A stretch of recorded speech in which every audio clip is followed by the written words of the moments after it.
Good morning. Today is Sunday, July 16th, 2023. Let's begin by making our aspirations and setting intentions by saying the Four Immeasurables prayer. May all beings have happiness and the causes of happiness. May all beings be free from suffering and the causes of suffering. May all beings not be separated from the happiness that is never known suffering. May they rest in equanimity, free from attachment, anger, and aversion. So I want to read something to you that I really loved that I saw this week. Okay, I'm gonna frame better. All right. Let's see. Do not believe in anything simply because you have heard it. Do not believe in traditions because they have been handed down for many generations. Do not believe in anything because it is spoken and rumored by many. Do not believe in anything simply because it is found written in your religious books. Do not believe in anything merely on the authority of your teachers and elders, but after observation and analysis, when you find anything that agrees with reason and is conducive to the good and benefit of one and all, then accept it and live up to it. That is from the Kalama Sutra, and those are the words of the Buddha. So, we've spoken about this, before about like, Buddhism is not just a set of rules. Well, Buddha said to do this and not do this, and this is bad and this is good, and that kind of thing. Buddha is not a god, is not worshipped as such. And even people in the Buddhist tradition, like the Dalai Lama has said, and other people, that when science or some kind of evidence is presented that seems very infallible, and if it's counter to what Buddhism has believed in the past, then they should alter their beliefs and accept this reality.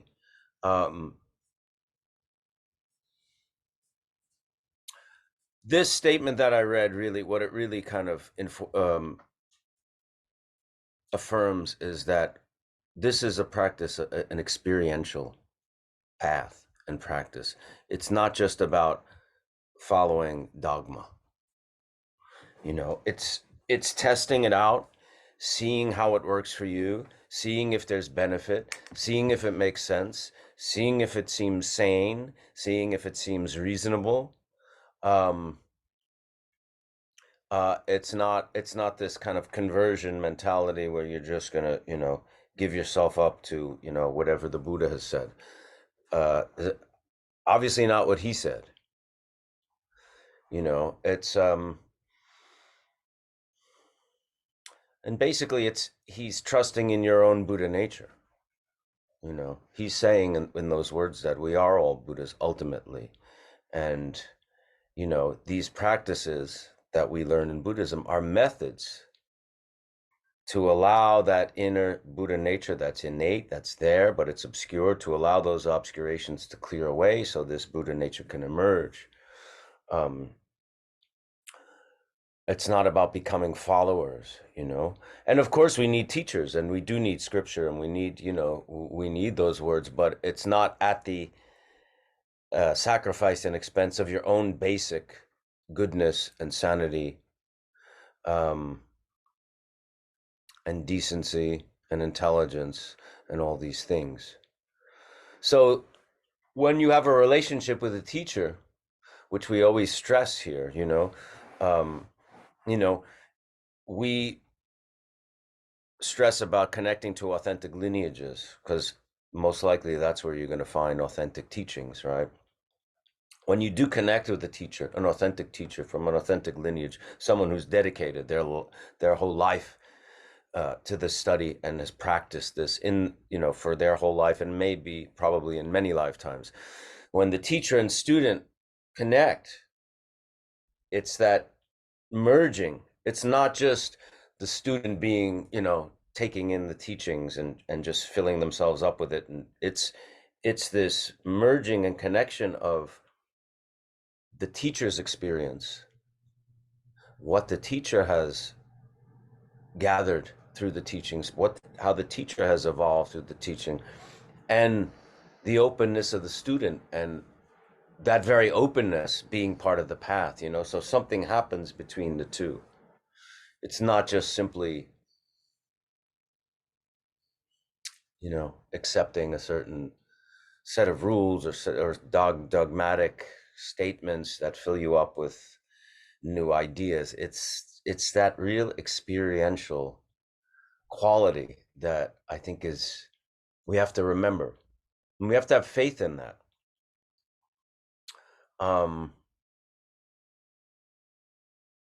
I think in that respect, Buddhism is very unique.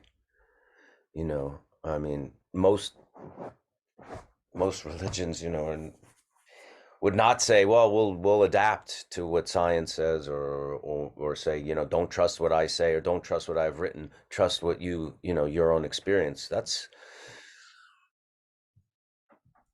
That's giving a lot of faith and respect to the seekers, the people who seek out the path and who have this thirst for knowledge and for spiritual evolution.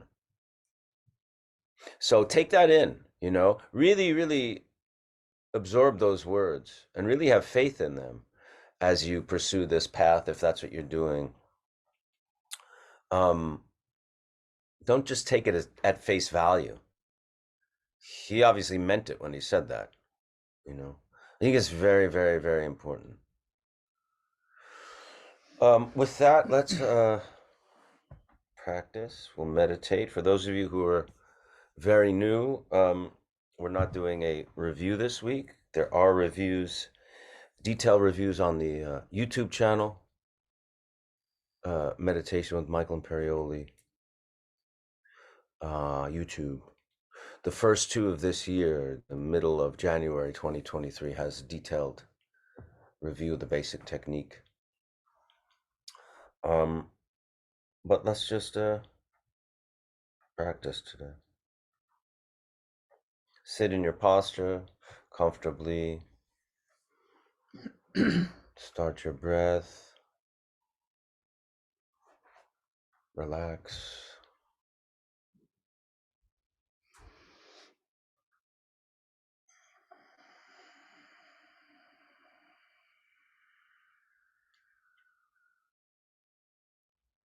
This is a method and practice process of working with our minds.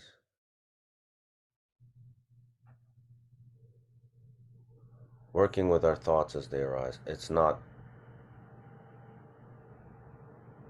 an attempt to just stop thinking. It's seeing what's happening and working with it, letting it go. Noticing it, leaving it where it is, the thought, as it comes up. Don't push it away. Don't be frustrated that you're thinking. Focus on the breath. Focus on the sky-like nature of mind. Settle into it, rest in it.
Excellent.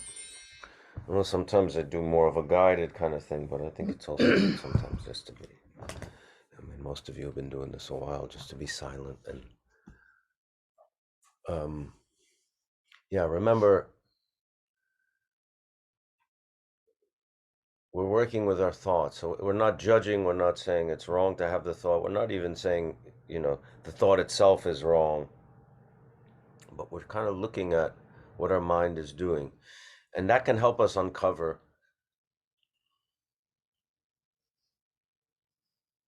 a lot of our conditioned responses and conditioned way of interacting with the world. Like a thought where, there may be a person in your life who you're constantly critical of, say, or, in a way that you don't think you're being critical, but like this person does this and that's, really bad, or this person does that and that's really, not cool. And then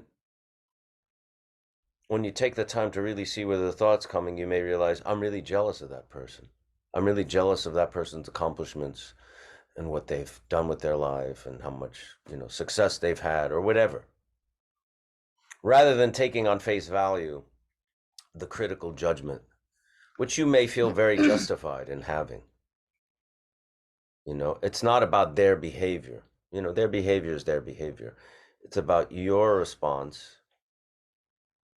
And often, especially people that we have the strongest responses to, there may be that underlying thing that you're not investigating, that you're creating kind of a cover over by this justification of, in your critical analysis of the person's behavior. Meditation can be really valuable in starting to uncover those mechanisms, those habitual responses, that we're really clever at justifying. Victoria has some stuff she wants to talk about, and then we'll take some questions later on whatever, if we can answer whatever questions you have about the practice or whatever we talk about. What Michael spoke about is really something that I also wanted to speak about today a little bit. The word Buddha itself, when we mentioned it many, many times, means awakened. It is a condition, a state of awareness in its fully blossomed form. It is not a set of doctrinal things. It's an adjective. It means awake. I was asleep, wandering through my conceptual dream, being afflicted through 5 poisons, reacting, acting, creating, all that kind of a relative level of reality, believing that it's real. It's like being asleep and having a heart attack. That's what ignorance is likened to. Whereas wisdom, Buddhahood, means simply being awakened from that dream. And still understanding that we have to go to bed and we have to dream, etc., but being separated from the movie, knowing that we're sitting here in this movie theater, the film that is playing there, we're watching ourselves in the dream we created. So that awareness is a step in the right direction of starting to wake up. And Buddhism is about so many different means that help us along the way to being awake or to being liberated, uh, uh, to where our awareness blossoms to its full extent, to being awake, to becoming a Buddha. But we can only awake because our basis, Buddhahood, is always intrinsically there. It's on that basis that the fruition of waking up can actually happen. If we could never awake, if it was not a possibility for us, so waking up is something that is always intrinsically with us. It is our nature to become awake. We cannot stay sleeping all the time. And some of us wake up sooner by trying to employ certain kinds of means, becoming more aware that we need to change our life from this completely deep state sleep to a different form of life, to where we are really in charge, and we are, our nature and our activity of body, speech, and mind are more aligned, are more in sync, as opposed to us with our Buddha nature, with these possibilities of blossoming our body, speech, and mind. But we are asleep, we are dormant, we're going through this, daily continuous nightmare. I wanted to read a couple of quotes. Oh, and by the way, the word lama is also a very, very interesting word, what Michael was talking about, the conjunction of the teacher and the student. The word lama is broken into two parts. The word la means essence, uh, the essence of life, the core thing, and ma means mother. So lama is like the one who cares for that essence on the deepest and most profound way. It's like the mother who holds a child in her hand, the most precious thing that is being attended to, cared for.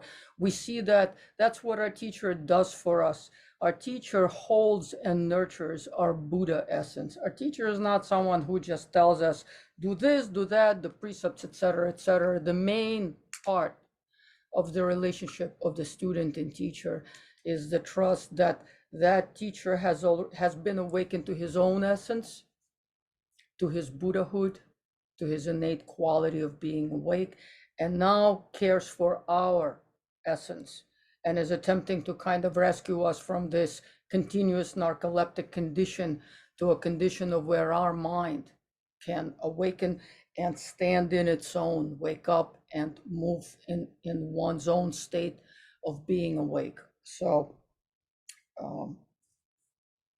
just to add to this quote and to what you were saying. This is from Guyagarbha Tantra, which was written in the 8th century. And this quote says, "The perfect Buddha cannot be found in any of the 10 directions or the 4 times, other than the perfect Buddha, that is the mind's inner radiance. Do not seek Buddha elsewhere." So, very, very important. What we seek is our own awakened nature, and that can only be done experientially. Having another name for it, having another phrase for it, having another concept for it it's useful only insofar as it helps us point us in the right direction. A map is only good insofar as we're going to use it to get to the place where we're going to. Otherwise, if it's just a library of maps, I mean, it has a certain point and utility, but really, if no one comes to that library and takes a map to use that map in order to arrive to the destination of the state of wakefulness, it's almost like the work of all the cartographers, librarians, and the architects of that library has been in vain.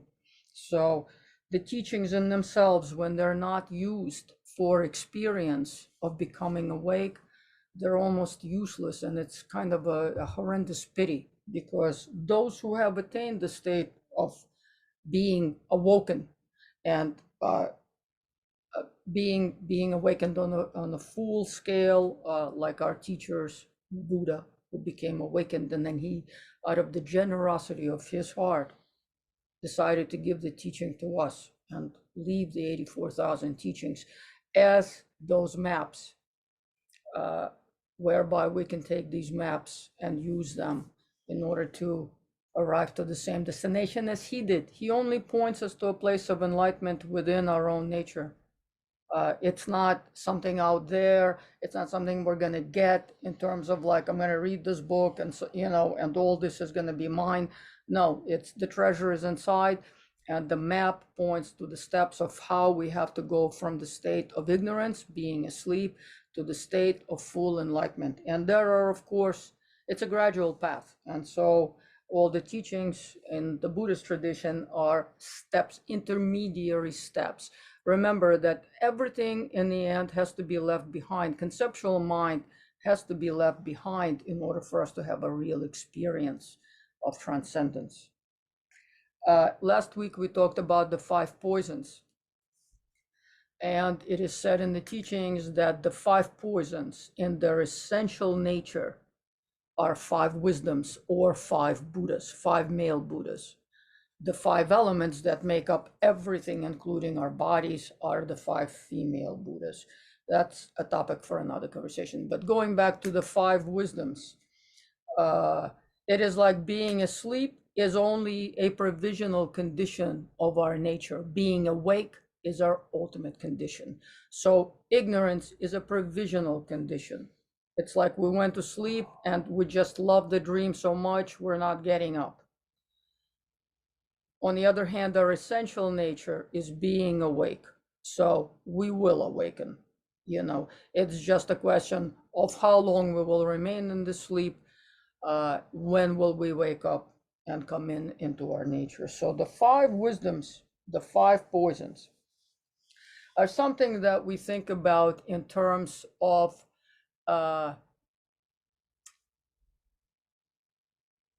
you know, when we deem them, we call the 5 poisons, the 5 afflictions, we call them 5 poisons. And there is this very, very negative connotation. And it is true, because when we act through these states of minds which are polluted, we cause tremendous suffering to ourselves and to others. We burn, we break, we create these kinds of very, very difficult situations, and then we abide in them for very long periods of times, for lifetimes. But the 5 wisdoms could also be taking that very same affliction, but knowing it and using it like a trigger that, oh, if I'm angry, the other side of it, if I get through the cloud storm to the blue sky, if I am angry, that is the wisdom of discernment, mirror-like wisdom, excuse me. That is the mirror-like wisdom. And I can experience that by simply kind of flipping the switch on. I have 2 more quotes. One is from the Pearl Garland Tantra, and it says, if the meditator uses whatever occurs in this life as a path to realization, the body itself becomes like a retreat hut. So we don't really need to go anywhere. We don't really need to have specific kinds of circumstances for practice. Anything and everything can be used as fire for the experience of wisdom. One must rise by that by which one falls. So this is exactly what we do is by recognizing our afflictive states of mind, switching the lamp on, we can, in 3 different stages, liberate and transform the experience of a poison or of an afflicted mind into an experience of awareness of a wisdom. When afflictions become very coarse, the 5 afflictions, ignorance, of course, being always the basis of the other 4 afflictions, anger, desire, arrogance, and jealousy. When afflictions become very coarse, they manifest as objects. In other words, we become lost.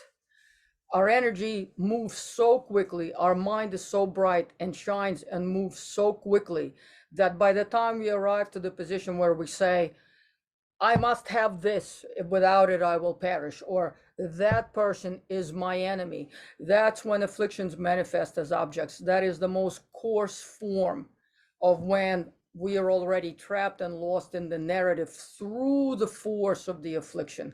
When the object is consuming us, when that thing in the refrigerator becomes a poison because, you know, we are on the brink of dying, having legs amputated, we have diabetes, or we're addicted to drugs, or we're addicted to food. When food and drink become our poisons and our destruction, then we're consumed by desire.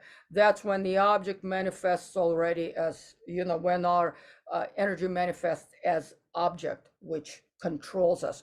Or when we experience anger in the form of when we get to the point of when we say, that person is my enemy, we no longer see the origin of how that was formed, where it came from. That is the most coarse form of one of the afflictions, one of the 5 afflictions manifesting as an object. Uh, the less coarse form is when we catch ourselves screaming at someone or behaving in a certain kind of a way where we go, wait, I'm acting like an addict. Wait, I'm acting like this crazy, angry person. Let me stop. That is kind of like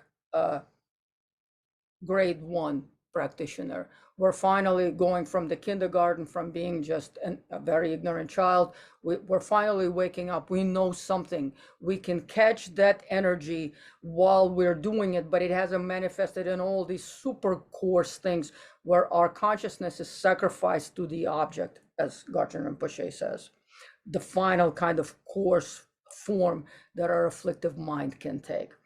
We catch ourselves screaming. We catch ourselves maybe wanting to hit someone. We catch ourselves. First grade practitioner catches oneself and we say, okay, let me flip on the light.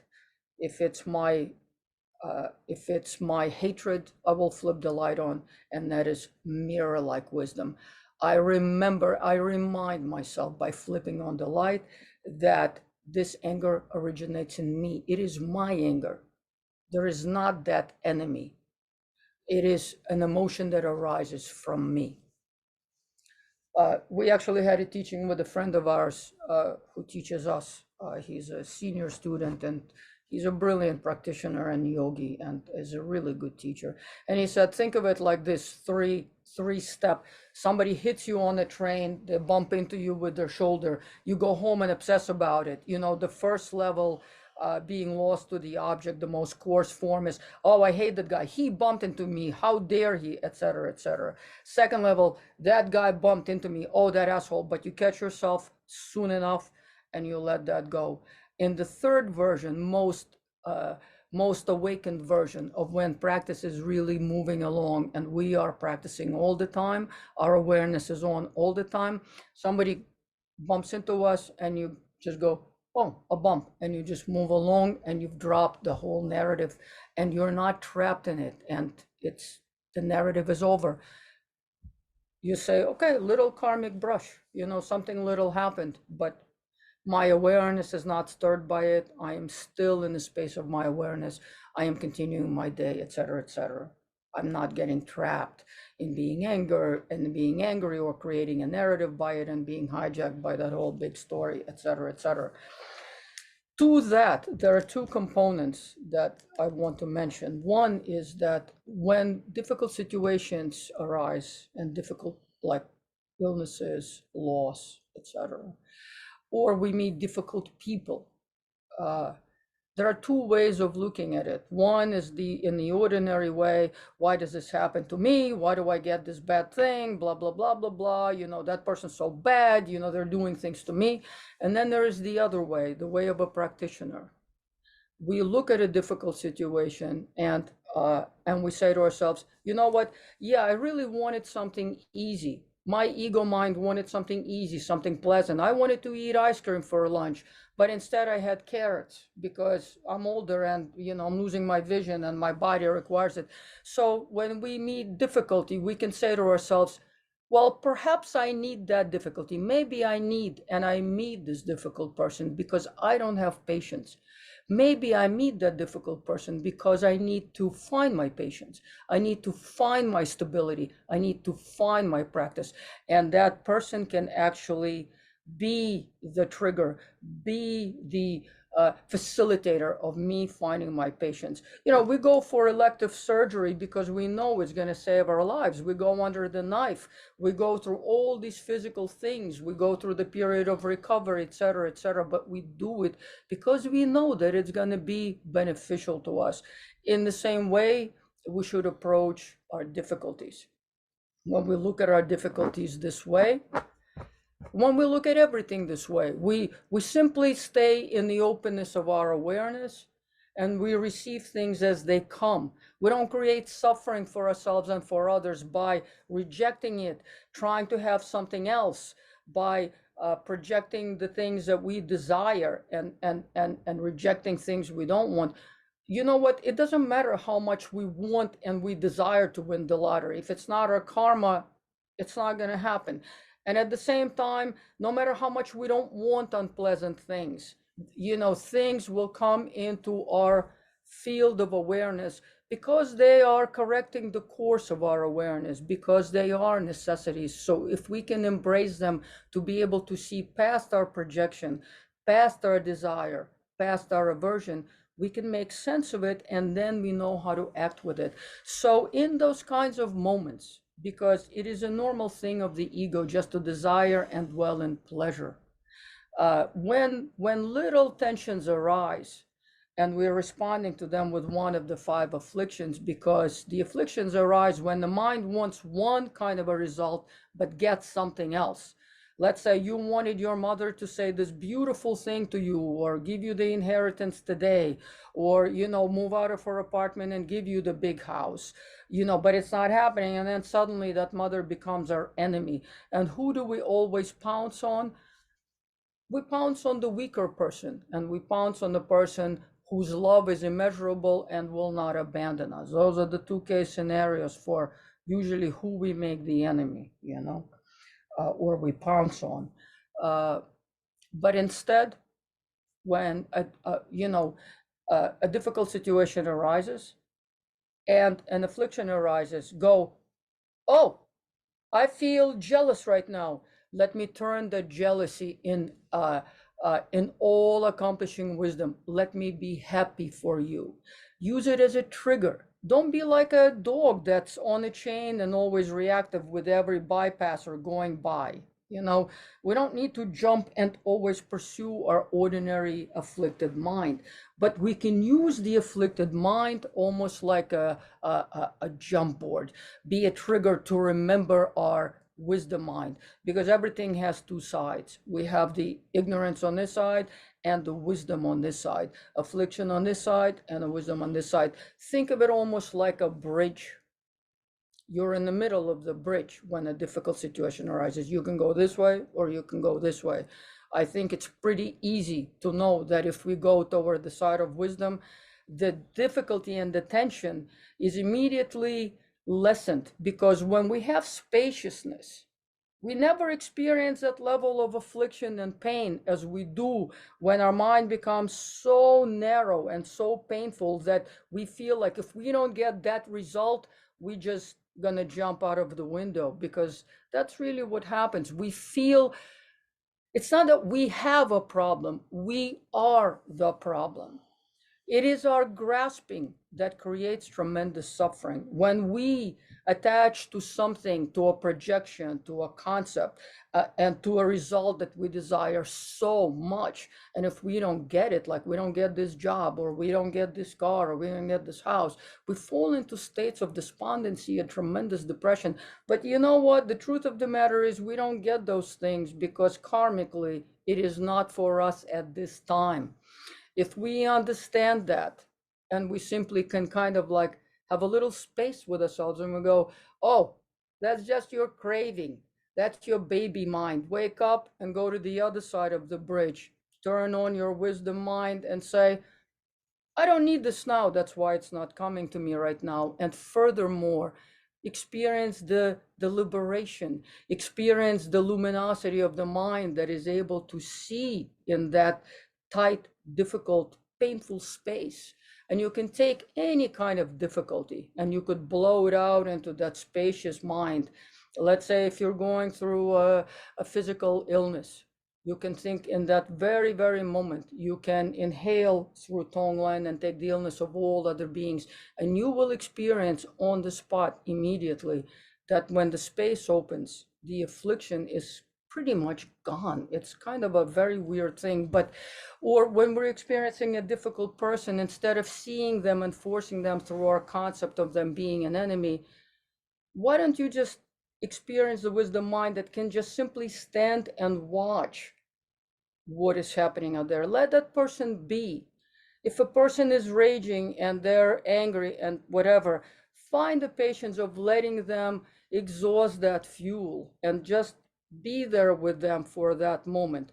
If you can't handle the flames and the fumes, maybe you should step away a little bit further, take a breather. But engaging with that person like two dogs barking and biting each other is we're just lost. We're at sea drifting without a raft. You know, it's a crazy place to be in. It's a painful place to be in. We'll have to swim to the shore. You know, it's just going to take longer time, and we will experience longer amount of suffering. Eventually, we'll get tired of that activity, of biting and barking and, you know, treading the water. We're going to have to swim out to the shore to survive. That state will subside. And instead of engaging in it, just say to yourself, my concepts, my experiences are like flashes of lightning in my big sky of my awareness. Why don't I just step back and see what's happening and see if I can be useful in alleviating the suffering of that other person? And if I don't have the fuel, if I don't have the capacity right now, let me step away and not engage. So in the beginning, as beginners, we will stop the activity of the affliction. And then as we get closer to the middle and to other stages, we will start to identify with the wisdom mind.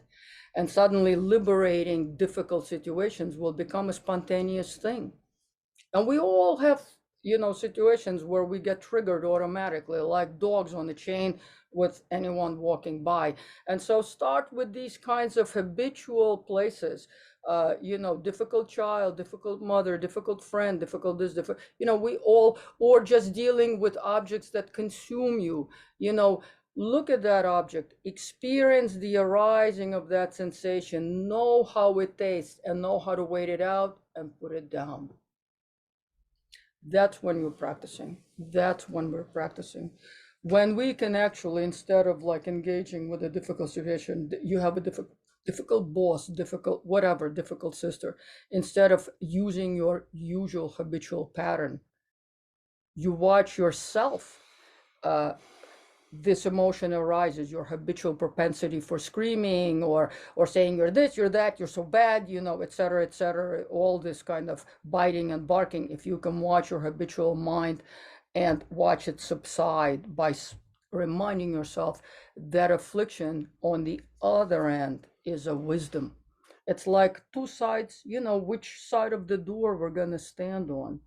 I mean, we have both. It's like the two sides of our hand. It never leaves us the ability to be on the side of wisdom and the side of being ignorant. It's sleeping and waking up. So practice is waking up, waking up. And little by little, we wake up more times, we wake up more times. Our wisdom mind becomes more dominant. And eventually we find ourselves not just simply extinguishing the fire of affliction, but we find ourselves connecting to the space of wisdom mind, where these things just arise and fall, arise and fall, arise and fall. And we are not thickening and creating more of these narratives, these fires, these biting, barking, drowning scenarios, but rather we are on the side of, and we can only start the process by extinguishing these things with us. When we extinguish things with us, then we can help somebody else. That's why, you know, we always work with ourselves. The Buddha said, and it's a very big thing, it seems like a trivial saying, but you know, the Buddha said, all the teachers use this saying all the time: do good, do not commit bad, or do not commit evil. Do not commit evil, Do no harm, do no harm, do good, and tame the mind. And tame the mind. But the teachers always say, well, tame the mind are those two preceding things, sure. You know, and the teachers always say, before you do good, make sure you're not doing evil, you're not committing to harm. That's grade number one.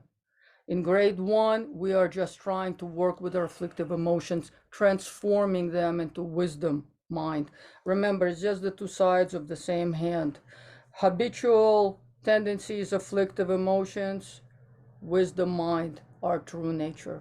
So waking up, waking up, waking up. When we wake up, we gather enough strength, enough fuel to start doing proper things, influencing our environment in positive ways.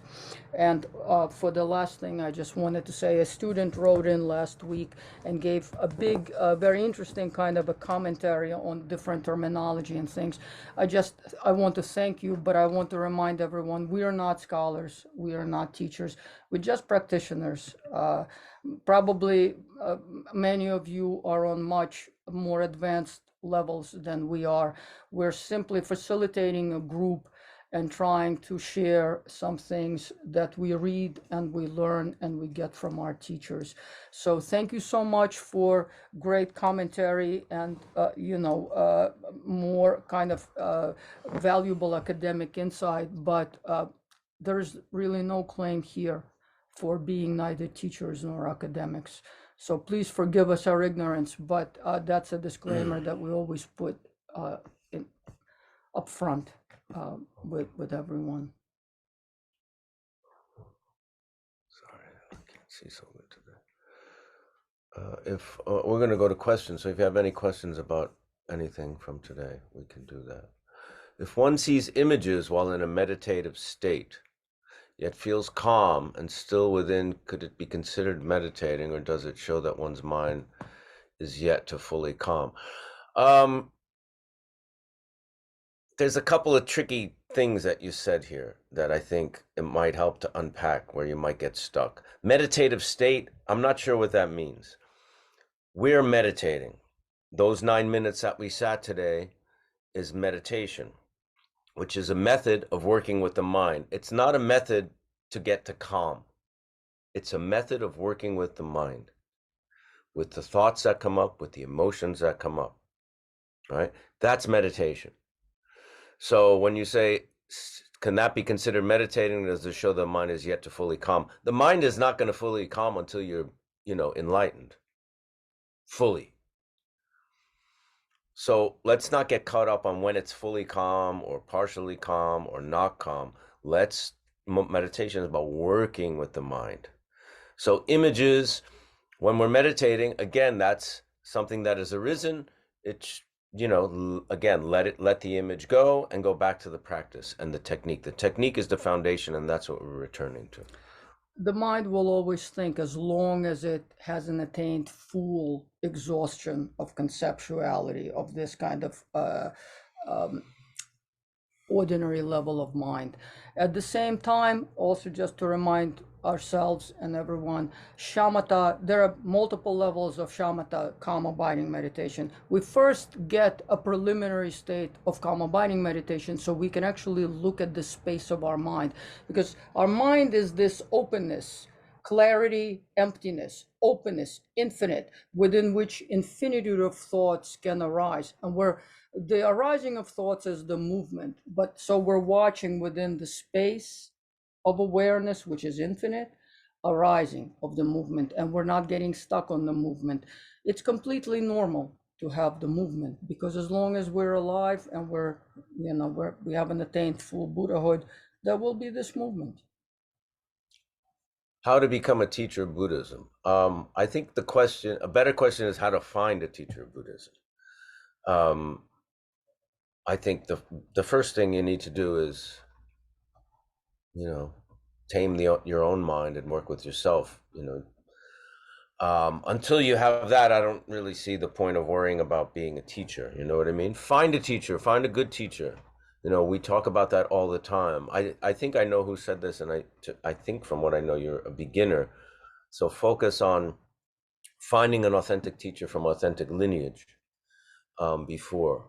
So I think that's much more important. We and a lot of people are asking about books for beginners. On the Solidago Productions website, there's a list of teachers and books, many of whom are still alive and still teaching. Look them up, read their books, go on their websites, try to go see them in person if you can, or they do teachings and empowerments, all kinds of stuff on Zoom, live and also taped. That's, I think, a much more important thing.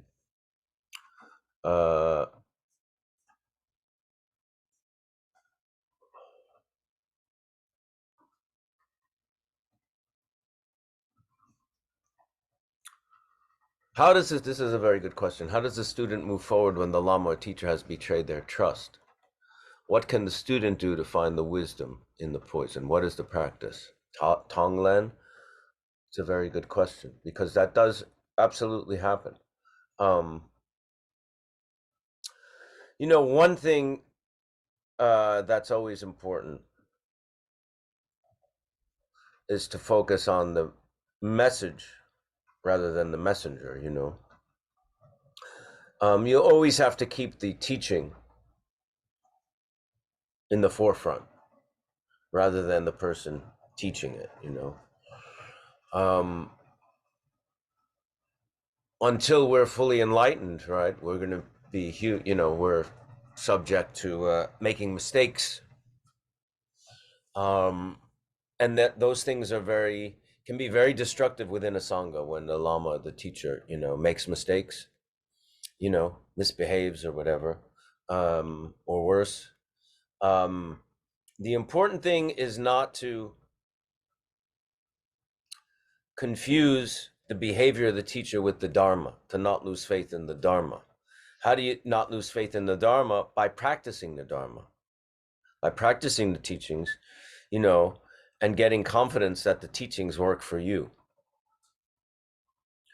That always has to be in the forefront, because, the Dharma has been taught for 2,500 years, and many, many, many, many, many, many, many, many, many, many, many people have reaped the benefit of those teachings. That's why it's still flourishing in the world. That's why it's still precious to so many people. That's why, the lineages and the teachers within that lineage have dedicated so much time and effort and lifetimes to preserving the teachings, continuing the teachings. That has to become in the forefront. There may be, it may be, things may happen to a point where you have to leave the teacher and find a different one. That does happen, where there's a certain breach of trust that you can't move forward. Sometimes you can move forward. That's happened in sanghas too, where the students say, okay, well, we understand your faults and you're fallible. Just because saying you're a Buddhist, even if you're a teacher, does not mean you've become Buddha, right? Saying you're a Buddhist and you practice Buddhism doesn't mean you're going to be stainless and infallible. No way. No way. So you have to really, in a sense, really have faith in the teachings and the Dharma. And by having faith, you're having faith because you're practicing them and you're seeing the benefit of practicing them. You're seeing the reasonableness of the Dharma, the fact that it makes sense. That thing I read to you today, I just want to reiterate that because it really addresses this. After observation and analysis, when you find anything that agrees with reason and is conducive to the good and benefit of one and all, then accept it and live up to it. So if you find that in the teaching, that has to kind of be where you put your, the most faith and trust. From the time we took refuge, from the very first day and many, many years ago, I completely didn't understand it, but our teacher, Garchen Rinpoche, said the ultimate refuge is the Dharma. That's on the outer level, and on the inner and more secret level, your ultimate guru is your own Buddha nature. So, being faithful to that, being faithful, the Dharma is the vehicle that takes us to that Buddha nature. The driver sometimes could be a little, because there is the wisdom mind, there is the absolute aspect and the relative aspect. And in the relative aspect, there could be these things that can be viewed by many students, by us, as obstacles. And you have to for yourself decide if you can surmount these obstacles through your own practice and separate the ordinary part from the transcendent absolute wisdom part. If your teacher still imparts teachings that benefit you, benefit others, but can behave in mundane ways that are not absolutely stainless, if you can still progress on your path as a practitioner, you stay with that teacher. And sometimes, as Michael said, you have to create changes. As long as it is always understood that It's not the messenger. It's, like in any other practice, there could be great doctors that are administering life-saving medications, and there could be horrendous doctors that are administering the same medication that saves lives. So it's up to you to know your own capacity. Does Buddhism have a perspective or way to think about depression or how to work through it without judgment? Well, we always say to people here that if you're experiencing depression and it's, to a point where it's really debilitating and interfering with your life, and you feel kind of helpless, to get professional help, therapy, that's always a good place. I don't think the Buddha actually wrote or said anything about depression specifically. So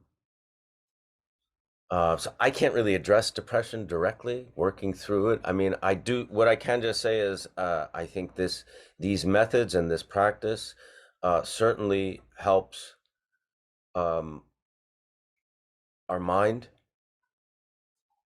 and our mind being the interface between us and the world and and other people.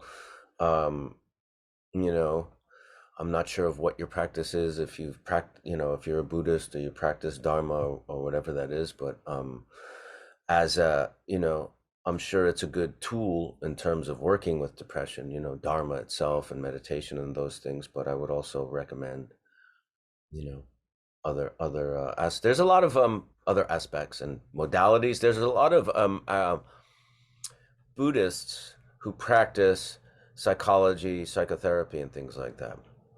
The two names. There's Mark Epstein, who's a Buddhist, who's a therapist in New York and has written some good books. Mark Epstein. A lot of Chogyam Trungpa Rinpoche students became therapists. So maybe that might be, if you're, that might be a good, looking for a therapist who comes from a Buddhist background might be a good option for you. But I would like to add, and this is not a therapeutic advice of any kind in any way, but I do want to add that a space of depression is a space where we feel extremely unconnected and very alone, and often comes with kinds of things that become to us narratives of, I'm being hurt by this, I'm being hurt by that, my environment, my country, my family, etc., etc., etc. It is important to investigate the causes that sometimes have to lay with kind of things of anger, when we feel betrayed or let down. And the way that we work with that is we remind ourselves of the 5 poisons, the 5 wisdoms. We start to do work for others, for their benefit, to get out of these mental states, because ultimately they become very compressed mental states of what the ego dwells, our conceptual mind dwells on a few particular topics. We choose to remain there for some time, and then they become so incorporated into our internal life. So very important to try to, through wisdom energy, to try to move out of that space by doing something for others, by creating an openness and connecting to your wisdom mind, because only the light can change the darkness. And have faith that you have Buddha nature. That is the basis. Just because the windows are covered with dirt, it doesn't mean that if the windows are not cleaned, you cannot see reality. And so that's for all of us under any circumstances. The stains are always called adventitious, temporary. They are not innate and natural stains to us. We are not broken. We are not, we are not damaged. Taisito Rinpoche starts most of his teachings by saying, on an ultimate level, you are perfect. I am perfect. All are perfect. All are Buddhas. On a relative level, I have this problem, you have this problem, you have that problem, because we grasp to certain things, we habituate certain behaviors, and then these behaviors become so ingrained in us that they're very difficult. It's like a movie theater with a horror flick and you can't leave, or like being asleep and can't wake up. So little movements toward our Buddha nature, toward waking up. And how do we wake up? We do things with altruistic intention. Even just thinking of others with depression and doing tone length for them, using that as practice, saying, okay, give me, as long as I'm experiencing suffering, I'll take it and I'll filter it and send you light back. You start with knowing that you have the power to create space for others. Slowly, it may help with getting out of a dark place for oneself. Okay. Do you feel that anything written, including a Bible, is not to be believed? Well, I think it's the Buddha said it perfectly here. Do not believe in anything simply because it's found written in your religious books. Do not believe in anything merely on the authority of your teachers and elders. Here's the crucial point. But after observation and analysis, when you find anything that agrees with reason and is conducive to the good and benefit of one and all, then accept it and live up to it. And one and all, I think, is a very key term because, uh, we become very fixated on certain narratives, on certain conceptual structures, and then we like to club others on the head with those things. If we if we find ourselves or experience ourselves being in this little uninclusive group, uh, that's probably not a great place to be because Yeah. it has to be good for all sentient beings. It's, I mean, the reason why we have wars, arguments, on a small scale and on colossal, world scales, is because of ego grasping. We grasp to I am right, my idea is right, and that's how everything really starts to spin out of control. It's within a tiny little family unit, to a city, to a state, to a country, to the world. When we make things that don't apply universally for the benefit of all, that's when we're always in trouble. Here you have Buddha, who's, we consider the founder of this tradition that we're in, saying, don't believe in what he's saying simply because you've heard it, but after observing an analysis. I'm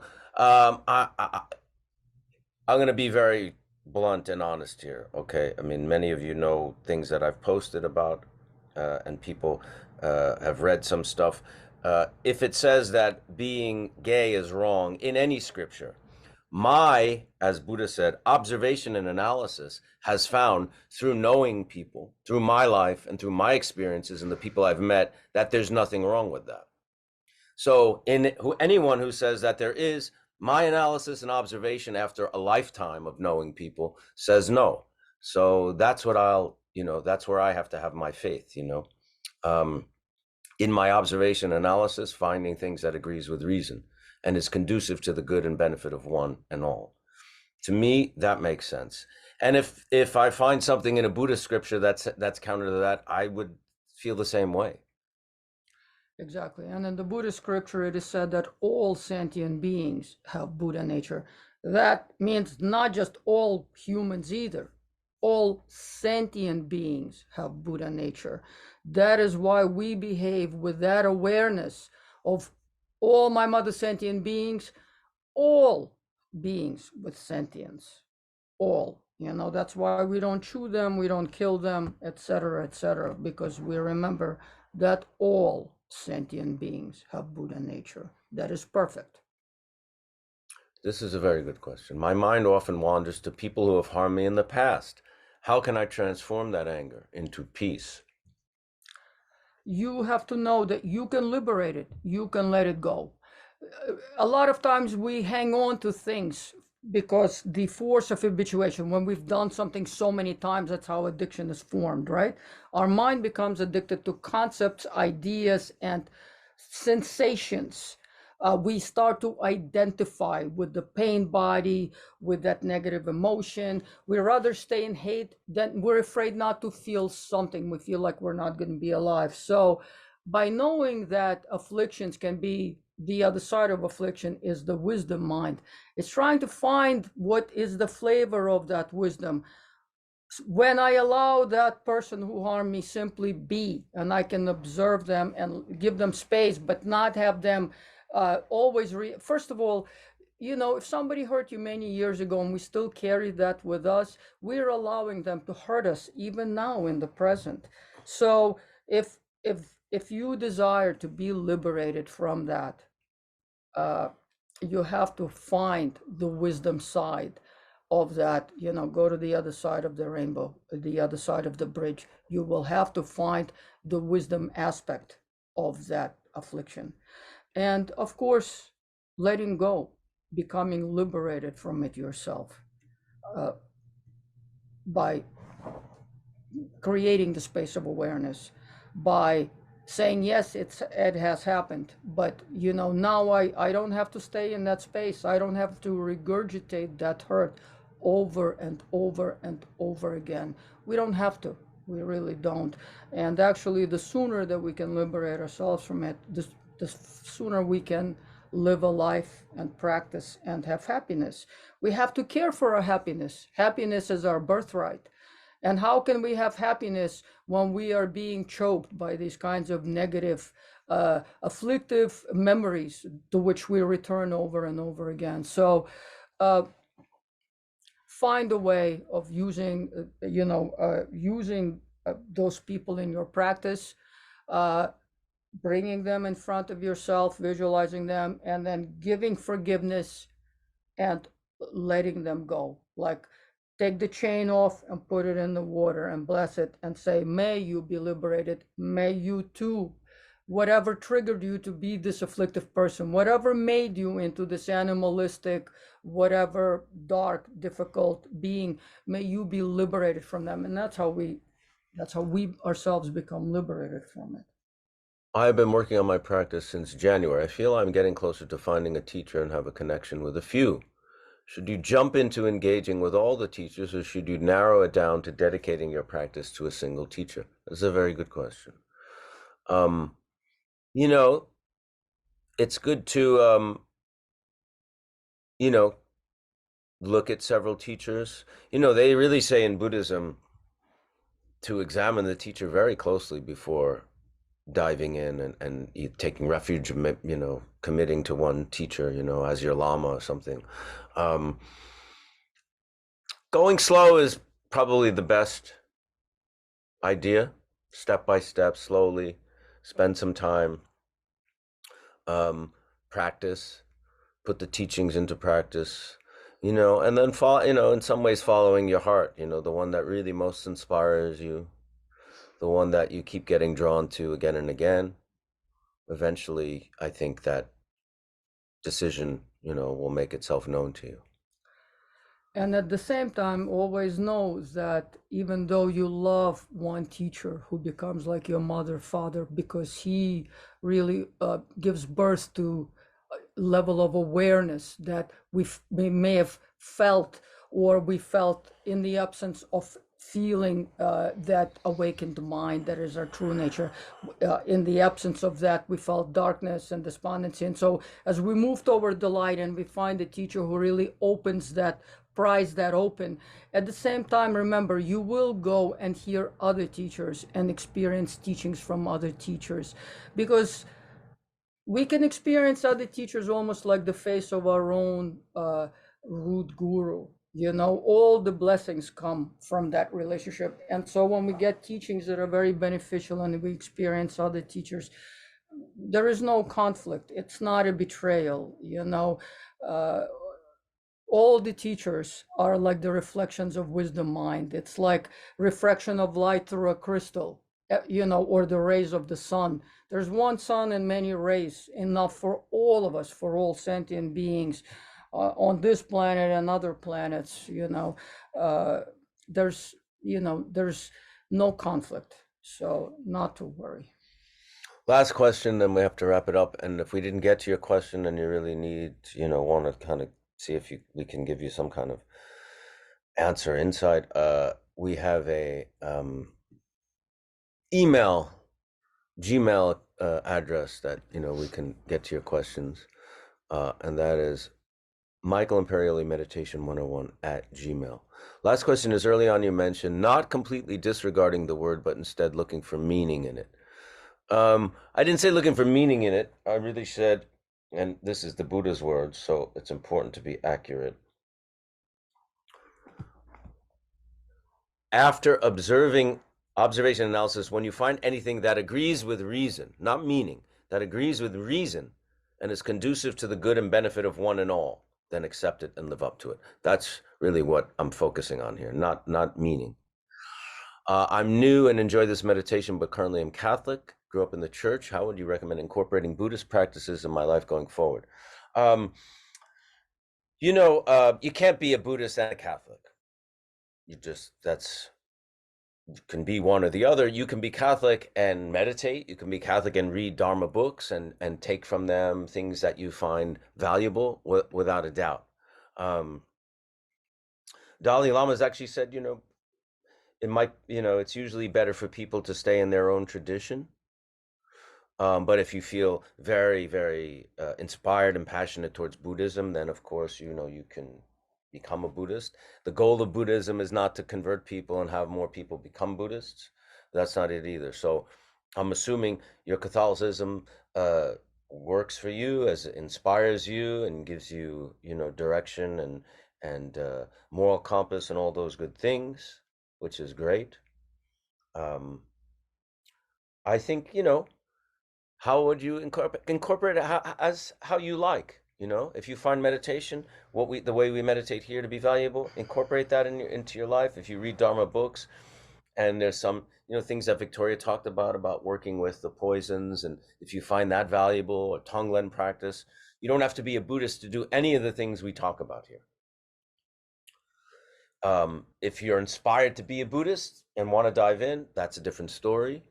But anything we've talked about, the books that we've introduced, have methods that without a doubt can help you deal with your own mind while remaining in your Catholicism. And just because I'm a Buddhist, I don't think, it's not for me to judge this religion's better than that one. This doesn't work. This is not, many people in my life are Catholic, Jewish, Muslim, Hindu, all kinds of people that I have immense amount of respect for, and people that I love, and people that I think are very inspiring and decent, sane, loving people.